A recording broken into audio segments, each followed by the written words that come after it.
This is an iPhone 16 Pro. A fan bought it not long ago, but soon after, they dropped it and broke the screen. Let's take a look at this white iPhone 16 Pro from the outside. It's hard to see that it was heavily dropped or that the screen is damaged. Let's try plugging in a charger. We see a charging current. Once the screen lights up, the bottom portion is white and the top portion is black. It matches the fan's description that after the drop, the screen got damaged. At this point, anyone familiar with the process might say, this kind of screen issue can be covered under warranty at an official service center. Is that really the case, though? Let's inspect the frame carefully. Looking at the top left corner of the frame, we find the key problem. Examining the top of the frame closely, there is already visible deformation, a bulge, and unevenness. In this kind of situation, if you personally bring it to after sales, it'll typically be rejected because it indicates a heavy drop that proves the impact force was concentrated on the antenna area. So why do I say that replacing the original screen for the iPhone 16 Pro is complicated?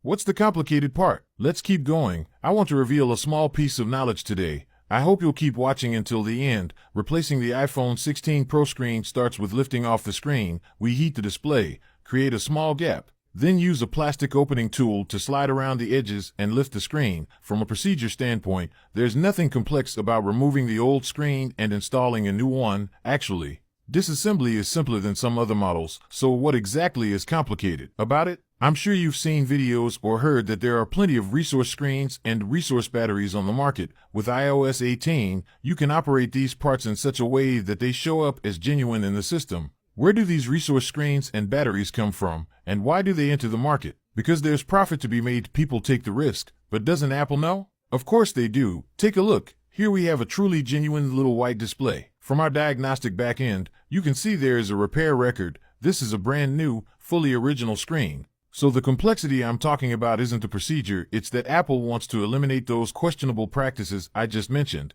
Now you can't simply get your hands on the new screen, especially for the iPhone 16 Pro series we have here. You can't do a remote diagnostic, and that's to prevent those market exploits. You'll see that the iPhone 16 and iPhone 16 Pro Max allow remote diagnostics, but for the iPhone 16 Pro specifically, you must come in person or mail it in for the replacement. A typical repair shop can't directly order an iPhone 16 Pro screen. You have to run diagnostics first, generate a case number, and only then can you acquire the screen. All these measures are to stop screens from flowing into the market, being sold under dubious claims, and eventually turning into profit. But remember, a cheaper option has its own reasons for being cheap. Don't be tempted by low prices, or you might end up in trouble both in usage and future warranty. Alright, after finishing the installation, we go into the diagnostic steps. Usually, you just see us jump to the screen, but we've already done a lot of back-end procedures. We're only showing you a part of them. Once diagnostics finish, powering on shows no pop-up regarding the display. The original display features can be accessed normally. We quickly test other functions. Going to about this iPhone, you can see under parts and service history that the display is indicated as genuine. You can confirm the repair record on Apple's official website or by calling their hotline.